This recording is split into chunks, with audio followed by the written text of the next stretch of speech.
হিমন্ত বিশ্ব শৰ্মা অসমৰ মুখ্যমন্ত্ৰী ডাঙৰীয়াই যি ধৰণে অসমত শাসন চলাইছে এটো হিটলাৰ ৰাজৰ বাহিৰে আন একো নহয়। এতিয়া তেওঁ কৈছে যে ৰাজভৱনৰ সন্মুখত ধৰ্ণা দিব নোৱাৰিব, জনতা ভৱনৰ সন্মুখত ধৰ্ণা দিব নোৱাৰিব, তেতিয়াহ'লে আমি হাবিৰ ভিতৰত ধৰ্ণা দিব লাগিব। আপুনি চাওক, আপোনাৰ যিটো ঠাইত বেমাৰ হয়, যিটো দেহত বেমাৰ হয় সেইটো দেহতহে বেজি দিয়ে, হয়নে নহয়? ঔষধটো আপুনি মলম ক'ত লগাব? য'ত আপোনাৰ খৰটো হৈছে, য'ত আপোনাৰ ঘাটো হৈছে, তাতহে আপুনি মলমটো লগাব। কিন্তু এতিয়া হিমন্ত বিশ্ব শৰ্মাই কৈছে যে নহয়, ৰাজভৱনত বা জনতা ভৱনত য'ত মুখ্যমন্ত্ৰী বহি থাকে, য'ত ৰাজ্যপাল বহি থাকে, তাত আমি প্ৰতিবাদ কৰিব নোৱাৰিম। আজি অসমত আপোনালোকে সকলোৱে দেখিছে যে স্মাৰ্ট মিটাৰে যি পৰিস্থিতিৰ সৃষ্টি কৰিছে, অসমৰ গাঁৱৰ প্ৰত্যেক ঘৰ মানুহে আন্দোলন কৰিছে, প্ৰত্যেক ঘৰ মানুহে আন্দোলন কৰিছে। অসম ভাৰতবৰ্ষৰ ভিতৰত অকল এটাতে 1 নম্বৰ হৈছে, সেইটো হ'ল স্মাৰ্ট মিটাৰ লগোৱাত। অসমক ভাৰতৰ 1 নম্বৰ ৰাজ্য কৰিম বুলি কৈছিলে হিমন্ত বিশ্ব শৰ্মাই। 1 নম্বৰ কৰিব পাৰিলে অকল স্মাৰ্ট মিটাৰ লগোৱাত, অৰ্থাৎ অসমৰ মানুহক লুণ্ঠন কৰাত 1 নম্বৰ কৰিব পাৰিলে। আৰু 1 নম্বৰ ক'ত হ'ল?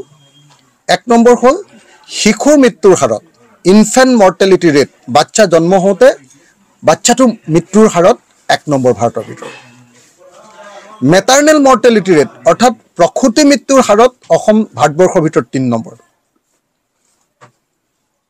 আপোনাৰ বিদ্যালয় এৰাৰ ক্ষেত্ৰত অসম ভাৰতবৰ্ষৰ ভিতৰত 1 নম্বৰ, আধাতে বিদ্যালয় ল'ৰা ছোৱালীবিলাকে এৰি দিয়াৰ ক্ষেত্ৰত। আৰু 4 নম্বৰ কিহত হৈছে যে তলফালৰ পৰা 4 নম্বৰ হৈছে কিহত যে গড় জনমূৰি আয়ৰ ক্ষেত্ৰত। গোটেই ভাৰতবৰ্ষৰ 33খন ৰাজ্যৰ ভিতৰত তলফালৰ পৰা আমি 4 নম্বৰ হৈছোঁ গড় জনমূৰি আয়ৰ ক্ষেত্ৰত। গতিকে এইটোৱে প্ৰমাণ কৰে যে অসম চৰকাৰখন সম্পূৰ্ণৰূপে ব্যৰ্থ হৈছে। অসম চৰকাৰখনে তেওঁলোকৰ প্ৰতিশ্ৰুতি পূৰণ কৰিব পৰা নাই। অসম চৰকাৰখনে আজি মানুহৰ ঘৰত অত্যাচাৰ কৰি আপোনাৰ স্মাৰ্ট মিটাৰ লগাইছে। মানুহ নথকা অৱস্থাত জোৰ কৰি স্মাৰ্ট মিটাৰ লগাই থৈ আহে। অথচ স্মাৰ্ট মিটাৰ লগোৱাৰ নিয়মটোৱে হ'ল যে মানুহৰ অনুমতি লৈ যদি বিচাৰে তেতিয়াহে তেওঁলোকৰ স্মাৰ্ট মিটাৰ লগাব লাগিব। আৰু সেই চৰ্তৰ ভিত্তিতে বেলেগ বেলেগ ৰাজ্যত স্মাৰ্ট মিটাৰ বন্ধ হৈ গৈছে, কিন্তু অসমত জোৰ কৰি লগায়। আৰু যেতিয়া তাৰ প্ৰতিবাদ কৰিবলৈ কোনোবাই যায়, তেতিয়া কয় যে বিক্ষুব্ধ জনতাই ৰাজভৱনত প্ৰতিবাদ কৰিব নোৱাৰিব, বিক্ষুব্ধ জনতাই জনতা ভৱনত প্ৰতিবাদ কৰিব নোৱাৰিব। অৰ্থাৎ ন্যায় বিচাৰি আমি ধৰ্ণা দিব লাগিব হাবিত, ন্যায় বিচাৰি আমি ধৰ্ণা দিব লাগিব বহুত দূৰত, য'ত ৰাজনেতাসকল বহি থাকে, তাত আমি ধৰ্ণা দিব নোৱাৰিম, তাত আমি মাত পাতিব নোৱাৰিম, তাত আমি মুখখন বন্ধ ৰাখিব লাগিব। তাত গৈ কোনেও তেওঁলোকৰ সেই AC ৰুমত গৈ কোনেও ডিষ্টাৰ্ব কৰিব নোৱাৰিব। তো গতিকে আজিৰ দিনটোত আমি এতিয়া কি কৰিব লাগিব? হিমন্ত বিশ্ব শৰ্মাই নুশুনাকে দূৰত শিয়ালৰ সন্মুখত, হেপাৰ সন্মুখত, হাবিৰ মাজত, কাজিৰঙাৰ গড়কেইটাৰ মাজত এতিয়া ধৰ্ণা মাৰিলেগৈ হ'ব।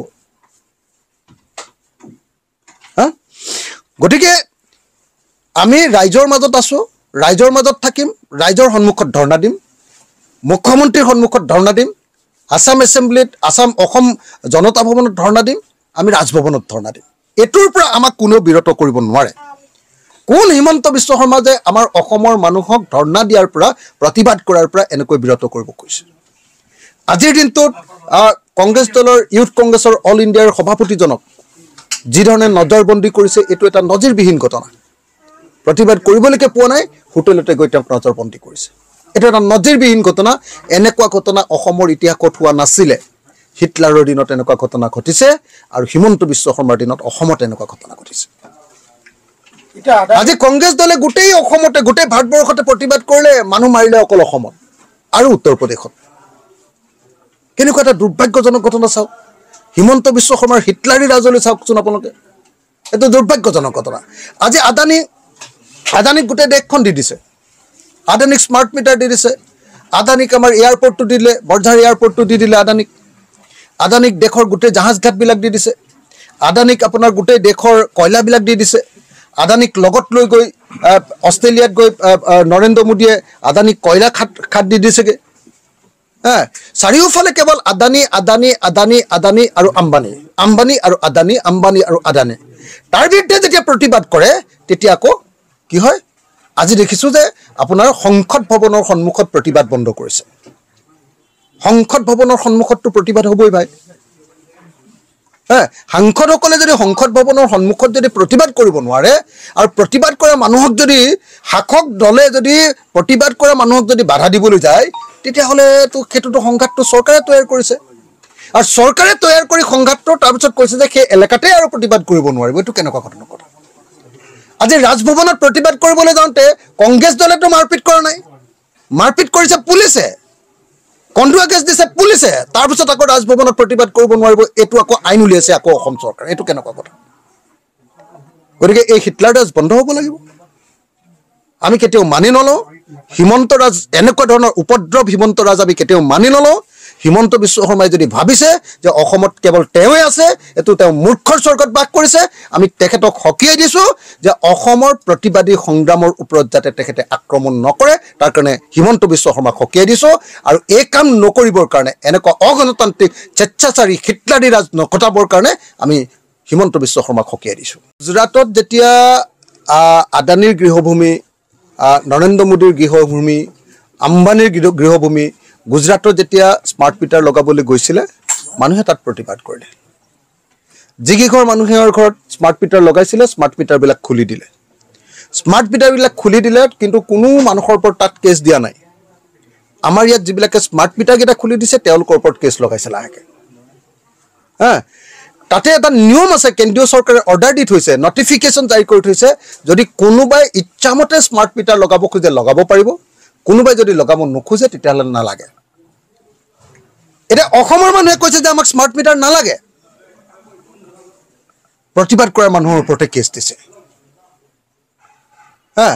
অৰ্থাৎ স্মাৰ্ট মিটাৰৰ পৰা যে কমিশ্যন খাব লাগে হিমন্ত বিশ্ব শৰ্মাক স্মাৰ্ট মিটাৰৰ পৰা যে কমিশ্যন লাগে যেনেকৈ সাৰদাৰ পৰা কমিশ্যন লৈছিলে যেনেকৈ লুই বাৰ্জাৰৰ পৰা কমিশ্যন লৈছিলে যেনেকৈ উত্তৰ কাছাৰ 1000 কোটি টকাৰ কেলেংকাৰীৰ লগত আছিলে ঠিক তেনেকে এতিয়া স্মাৰ্ট মিটাৰৰ নামত ডাঙৰ কমিশ্যন লৈ অসমৰ প্ৰত্যেক ঘৰ মানুহৰ পৰা স্মাৰ্টলি ডকাইত কৰিবৰ কাৰণে যি ব্যৱস্থা লৈছে এইটো অসমৰ মানুহে অসমীয়া মানুহে মানি নলয় আমি মানি নলওঁ অসমৰ মানুহে মানি নলওঁ স্মাৰ্ট মিটাৰ আমাক নালাগে আমাৰ বিজুলী বাতি আগতে যেটো 200 টকাত পাইছিলো সেই 200 টকাটো এতিয়া 600 টকা হ'ল যাৰ ঘৰত আটাইতকৈ বেছি 1500 টকা আহিছিলে সেই ঘৰটোত গৈ এতিয়া 4000 টকা বিল আহে স্মাৰ্ট মিটাৰ দিয়াৰ পাছত আমাক সেই স্মাৰ্ট মিটাৰ লাগিব কিয় আমাক কম দামতে স্মাৰ্ট মিটাৰ লাগে কম দামতে আমাক মানে বিজুলী লাগে স্মাৰ্ট মিটাৰটো আমাক নালাগে বিজুলী লাগে বিজুলী কম দামত বিজুলী লাগে পাৰিলে তো ফ্ৰী কে লাগে বেছিকে বিজুলী নামত টুটিবৰ কাৰণে তো নালাগে আজি অসমৰ মানুহে এখন মটৰচাইকেল চলাব নোৱাৰে ফাইন 10000 12000 বেটেৰী ৰিক্সা এখন চলাই খাব নোৱাৰে তাৰ ওপৰত ফাইন ট্ৰেক্টৰ এখন চলাব নোৱাৰে 12000 টকা ফাইন গাড়ী এখন ৰাস্তাই দি যাব নোৱাৰে এই ৰাস্তাত একদম এনেকুৱা ধৰণৰ গাড়ী কিছুমান ৰখাই থৈ দিছে 2000 টকা ফাইন ৰাস্তাত আৰে অসমৰ মানুহ কি কৰি খাব হিমন্ত বিশ্ব শৰ্মাৰ ঘৈণীয়েকে অকল ধনী হ'ব লাগিব আৰু অসমীয়া মানুহবিলাকে ভিক্ষাৰী হৈ খাব লাগিব আপোনাৰ অৰুণোদয় 1250 টকা হিমন্ত বিশ্ব শৰ্মাৰ একাপ কফিৰ দাম তাতকে বেছি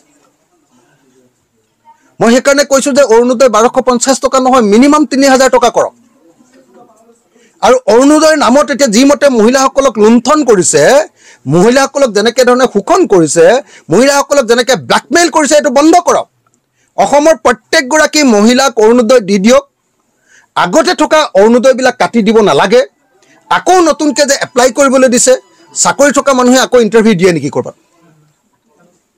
এটো মানুহক ব্ল্যাকমেইল কৰিবৰ কাৰণে ভোট লবৰ কাৰণে বিজেপি এটো কৰি আছে নহয় জানো গতিকে এই মুহূৰ্তত মই সকলোকে কৈছো যে অসমৰ প্ৰত্যেক গৰাকী মহিলাকে অৰুণোদয় দিয়ক আৰু প্ৰত্যেক গৰাকী মহিলাৰ অৰুণোদয় পৰিমাণটো 3000 টকা কৰক তেতিয়া মহিলা গৰাকীৰ সামান্য এটা নিৰাপত্তা হ'ব আৰু সামান্যতা যদি নিৰাপত্তা হয় আজি 1250 টকা টকত গেল চিলিণ্ডাৰটো কিনিবলৈ পায় জুইকুৰাত মানুহে ভাত খাব পাৰিব নেকি